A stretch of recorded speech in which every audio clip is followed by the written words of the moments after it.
And with me in studio is life coach Pam Drizwicki. Good afternoon. Good morning. Good morning, Barry. It's just about 8 o'clock here in the Torrington area, and it's a bright, sunny day, and apparently I'm the most popular man in the world being texted every 5 seconds right now. I don't know what happened. But how are you? I'm doing great this morning. How's your summer been? The summer's been great. It's been really full with a lot of weekend getaways and family time, and I'm loving every bit of it. See, do you feel that taking those little 3 and 4 day weekends are almost better than taking like a full, almost 2-week vacation?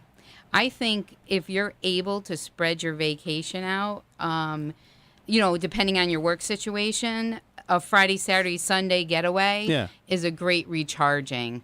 I just had 2 on either side of a weekend. That was a little much in between. Yeah, back to back, But both of them brought great relaxing experiences. So I think so. For moms, it's got to be tough when you're packing for your kids and your husband and yourself, and making sure everybody has everything, and the dogs and the cats and the whatever you have. And right. You're getting the house set. You're getting the dog either staying home with a sitter. Yeah. Getting all that done, but our weekend bags this summer has had a lot of use. So I'm almost like washing clothes and folding them and putting them back in another bag for the next trip. So we've been really blessed with that. We do a lot of camping. So it's a great way to relax and unplug. It is. Just, to unplug. I think that's the perfect way to put it. Yes. We're here talking today about resilience. Yes, we are. And we were talking about that this morning because I just had the morning from where. So we're going to talk about resilience today. The capacity of us being able to recover from difficult and tough situations and how we might handle those situations. It could be as little as, like Barry, spilling your coffee, right? Yeah. Oh, yeah. To your car getting rear-ended. Yeah. Or a person passing away in your life. It's all how we handle those situations. Some people handle even the passing of a person better than they do spilling their coffee.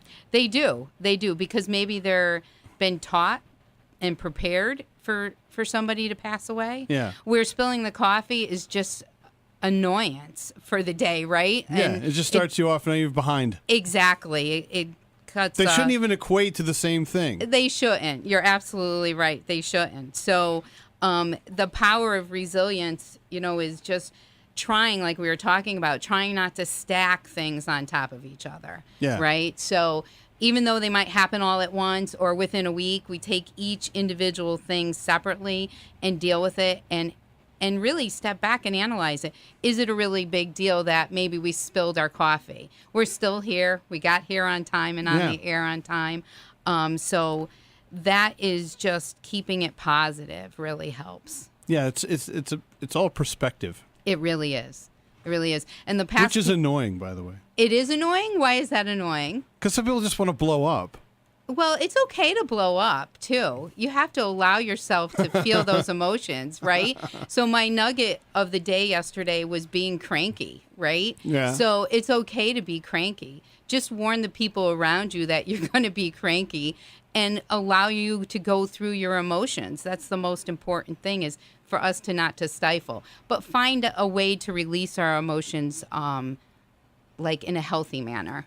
Yeah. Right? Yeah. So instead of throwing the toaster across the room because you spilled your coffee.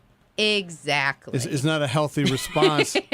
Exactly. It's not good for the toaster, for you, or God forbid if anybody is in the way when it's coming. So, but just taking a step back from it and looking at it and saying, is it really a big deal? It's all about those what ifs that I had talked about before. Is it really a big deal that I spilt my coffee? No, it's really not. But because other things might be happening, it seems to be bigger than it really is. So as I had talked in the past about, setting your boundaries and rolling with change, they're all parts of becoming and allowing yourself to build this resilience around you. So, and the different, skills that you might need, being positive is is really a big part of having resilience. Well, I'm going through your list here that you sent, and number one on your list is building or pumping up your positivity. That's right. That's right. Doing that on a daily basis is just being positive and being thankful and grateful for what you have around you, and work on statements that you talk to yourself about on a daily basis. What do you mean by statements? Well, I call them the I am statements. I'm not sure if you've heard of them before, but it's like I am, say there's a woman that doesn't have confidence, and she says in the mirror in the morning is I am confident. And she repeats that to herself. So she reads it, speaks it, and hears it. And then it starts actually settling inside her over a period of time that she does become confident. So pumping up your positive. Okay, so reaffirming, seeing the silver lining in situations, and not seeing the sunlight but not the dark, right? And looking at the overall situation that you might be in. So just letting you know that you can be a positive person. And absolutely. That gives you the strength. The next one on your list was self-care. This is something I don't think people put enough importance on. Yeah, I mean, we spend a lot of time taking care of other people, right? So our whole life is maybe taking care, if we have children, taking care of our children or our pets or our parents or our job, and all that comes first. And we really should come first. It's the old adage, put the oxygen mask on yourself before you do on your child, right? Yeah. Because or take care of yourself before you take care of somebody else. So self-care is really, really important, and not only physically, but mentally and emotionally too. Absolutely. And you're not just, you're talking about if you're not able to help somebody else, if you're not able to help yourself, how can you really go out of your way to help somebody else? That's right. That's right. And just teaching them, just taking care of yourself. That's basically what it is find that extra 20 minutes or half hour a day to go for that walk away from your desk and just clear your mind, do some meditation or whatever you find good to fulfill your self-care. You need to do that daily. And we're talking with Pam Drizwicki here on WAPJ on the Miscellaneous Morning Show. It's 8:06, talking about resilience and how you can allow yourself to bounce back from almost anything. So, another skill that we need is opening our hearts, receiving and appreciating kindness. That makes us a stronger person. It's just as important to give as it is able to receive, right? So if somebody is offering you help, a lot of times we become strong and we're like, we don't need that help. We're okay. Yeah. But it's just as important to learn how to receive the kindness as it is to give out the kindness. So you're talking about more than just taking a compliment. Some people don't take compliments well. Exactly. Now you're talking about hey, I can pick your kids up for you on Tuesdays because I'm going that way anyway. Right. And a lot of people go, no, I have it. And right. Even though it's a burden on you, it might take you half an hour to get out of your way to go do what you do. They're on their way. Sometimes it's realizing that they're there. They want to help. They want to help, and it's not. They're not pointing at you saying you're a weak person. Exactly. It's not a sign of weakness by accepting help at all. It's not a sign of weakness. My mom is retired, and she loves to grocery shop. That's her hobby. She just loves to grocery shop and find the deals, right? Yeah. So for the longest time, I'd be like, no, Mom, I'm okay. I could do my own grocery shopping because I didn't want to feel like I couldn't be a mom, a wife, and a businesswoman and work. Sure. And then do everything else on top of that. Exactly. And then I stepped back. I'm like, if I accept that help from her, it's basically helping her more than it's helping me. Yeah. So it's building my resilience personality to handle a task that other things might come along that I've already been able to pass that off to somebody else that truly wants to do that. Yeah, she enjoys doing it, so why stop her? I know, exactly. And she saves me a lot of money, too. Oh, yeah. They give you the receipt, and you're like, what do you mean you only spent $120? I spent $200. And you're exactly. Like, yeah. Well, I have these coupons. That's right. And she go, I went to this store and that store, and I found the best buys. Yeah. And so if you have the time, then, hey, be my guest, Yeah, I told her she should start a shopping business. I tell people that all the time. They should go do stuff like that for people. Absolutely. If you're able to, yeah. Yes. So building the acceptance of receiving and appreciating kindness from others helps us deal with other things when they come up, because that's one less thing we have to worry about. Yeah, you're not going, when am I supposed to have time to go grocery shopping? I got to put the kids in bed. I got school tomorrow. I got this. I guess I'll go at 9:30. Exactly, 9:30 at night or 6 o'clock in the morning. And now the deli's closed. And That's right. Causes all other problems and wreaks other havoc. Yeah, now you're buying prepackaged meats and everything else. So it is really important. It can be a challenge at times, but really step back and look at what that person is offering and why they're offering it. Most of the time, it's not because they don't think you could handle it. It's because they want to help you. Yeah. They care for you, and they're saying, I can give you a hand with this. It's not even a big deal. It's no skin off my back. That's right. And it gives her something to do. Yeah. It gets her out of the house. Absolutely. Now she feels useful. That's right. And that's the power of giving back and receiving. Absolutely. We're looking at another one. This one, too, is live to learn. Live to learn, yes. What that means is learning to look at challenges as opportunities. Okay, so what was the opportunity?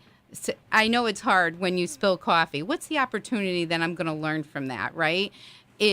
I'm going to learn that I'm going to be able to handle that without getting frustrated about it. Okay, it happened, and just move on. And there's no analyzing, like, why did that happen to me? It just happened, so let's move on. So looking at opportunities, say a lost job. What is the silver lining in losing your job?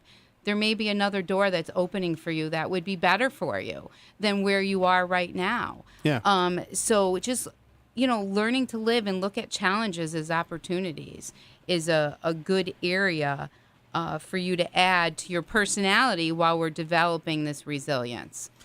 That's probably the hardest thing for a lot of people to get over, because, when do I have time to deal with anything? You know what I mean? Absolutely, the time management thing is just like, when do I have time to teach myself anything? Whether it be patience or how to cook or anything. That's right. Well, I have a client that I work with, and she's a single mom, and she has 3 kids, and they're older. They're in their 20s, but one of them is autistic, and she rides the bus every day to work, and she works out, and she's starting a new relationship, and she has a lot on her plate. Yeah. And we just take each area separately, and we look at her day, and we find time for her maybe to read, or maybe to handle things and deal with challenges that she has control over. And that's another thing is, just handling challenges you have control over. And the stuff you can't control, we need to let that go and move on. So we look at her calendar and we say, okay, even if it's a 20-minute break that she has to go for a walk for herself, that's 20 minutes more than she's ever done before for herself. So we all have the same 24 hours in a day. It's just how we choose to use those 24 hours, and that which brings makes back a difference. to letting someone help you once in a while. That's right. Isn't it funny? It all intertwines with each other. Yeah, it does. It does. All about being positive and setting boundaries and being resilient and dealing with change. It all comes back to being positive, self-care, opening your heart to others, and even our moral compasses, right? Just keeping our moral compasses in line. It all intertwines, and our moral compasses really is what guides us. So that tells us and allows us to believe in whatever we're going to choose to believe in, and gets us in the right direction. And that's so important, too, when you're keeping a positive outlook, to have your moral compass in line. So, I mean, you go to, some people will go these 12-step programs. They don't tell you what they believe in. They say believe in a higher power. Even the Masons say there's a higher power. There's a great architect. That's right. Native Americans have always looked at a greater power, or Christians, or whatever you want to go to. They're each individual religion.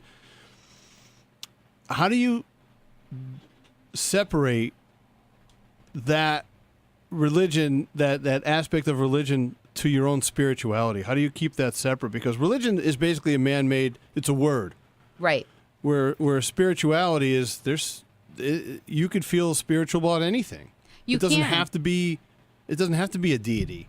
No, it doesn't. And a lot of people can't separate the two because that's who they are, right?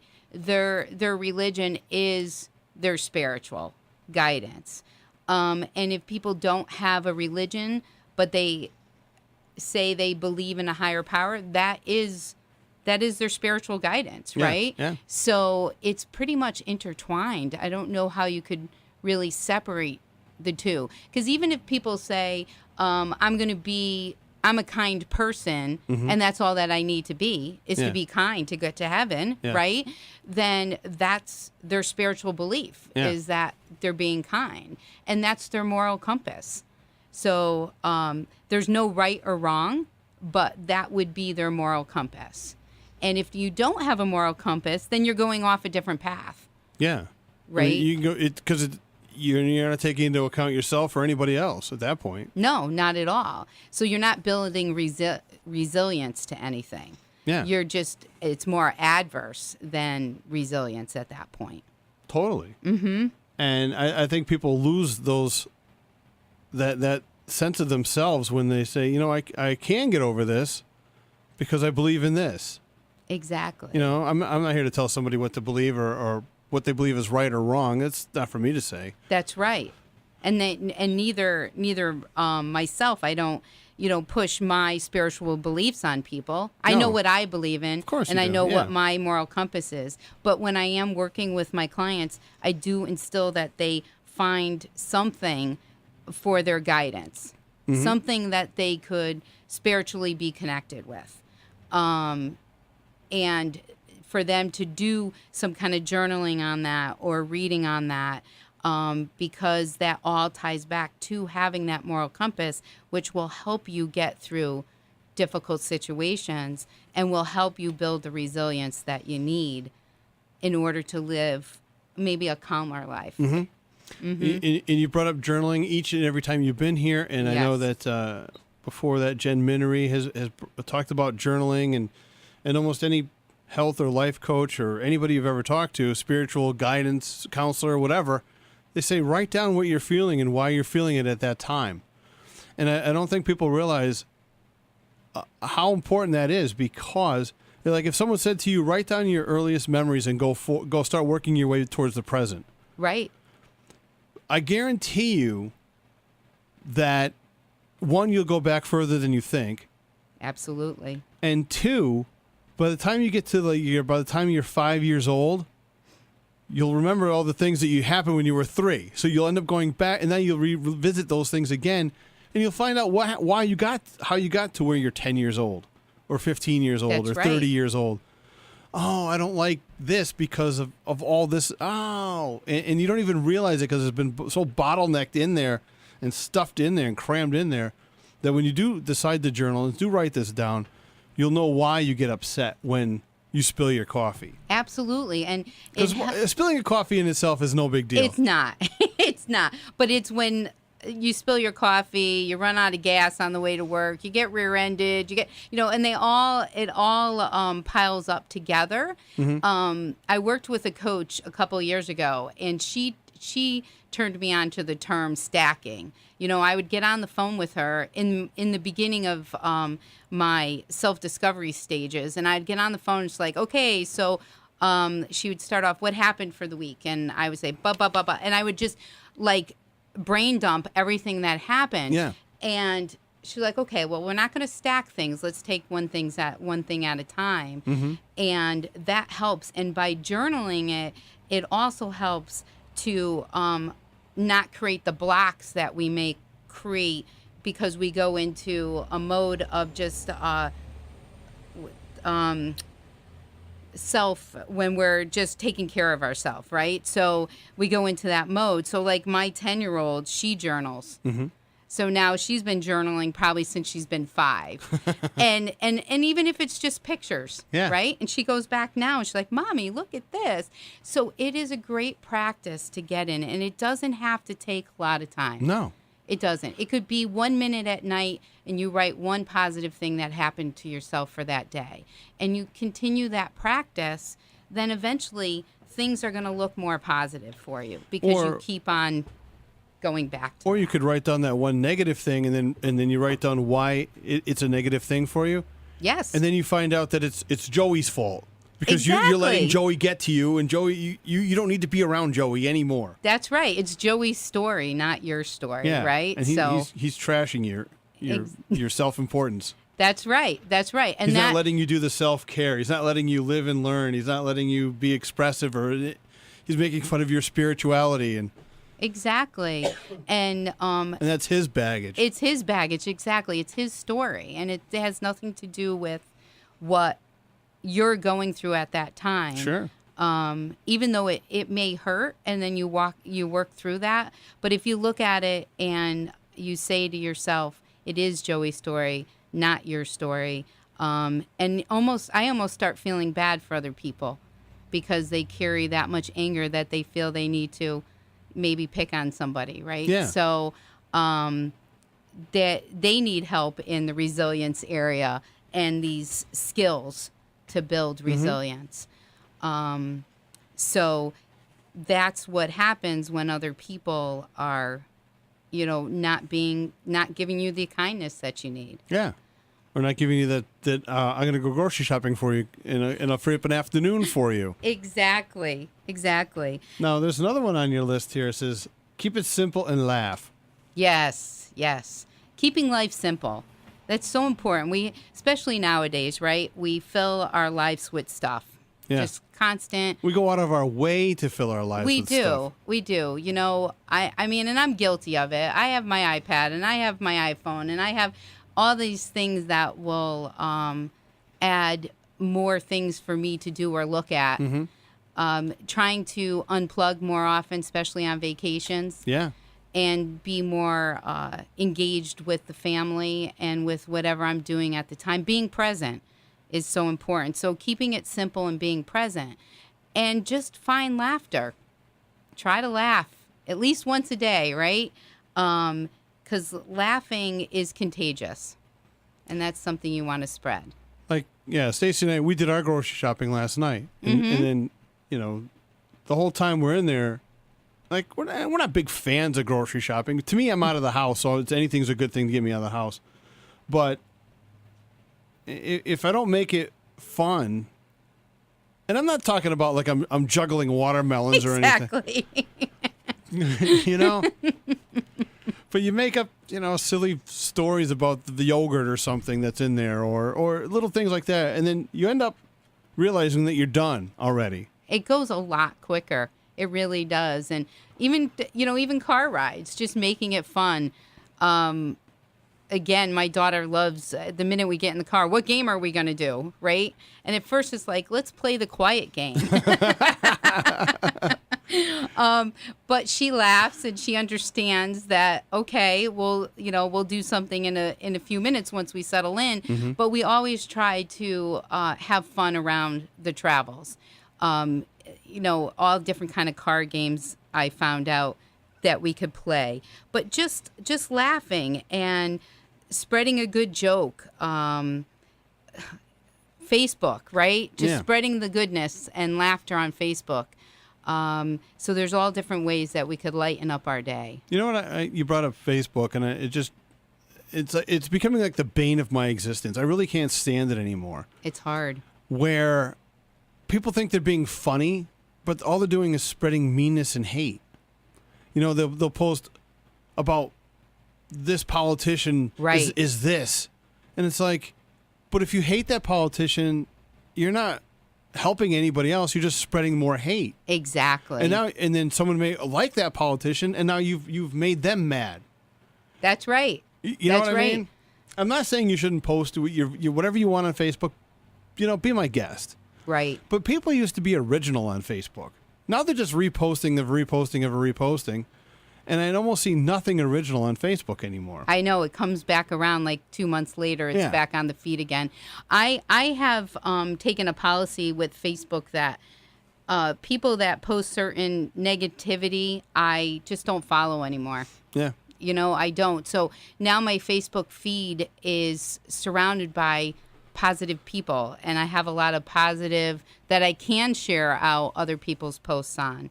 So social media it could be an amazing tool in helping and spreading the word about what you believe in strongly about. But again, you just have to watch other people's feelings. Yeah. That's super important. Yeah.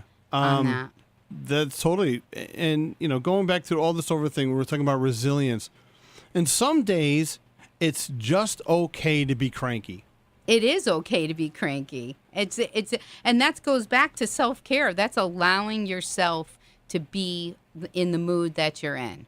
Yeah. That's exactly what it is. If you follow my nugget of the day, which are inspirational pieces I put every day, a lot of times those nuggets I write those every single morning. So that's basically how I'm feeling for the day. Yeah. Right? So the other morning it was, I'm cranky, and it's okay. Because I was tired and I was cranky.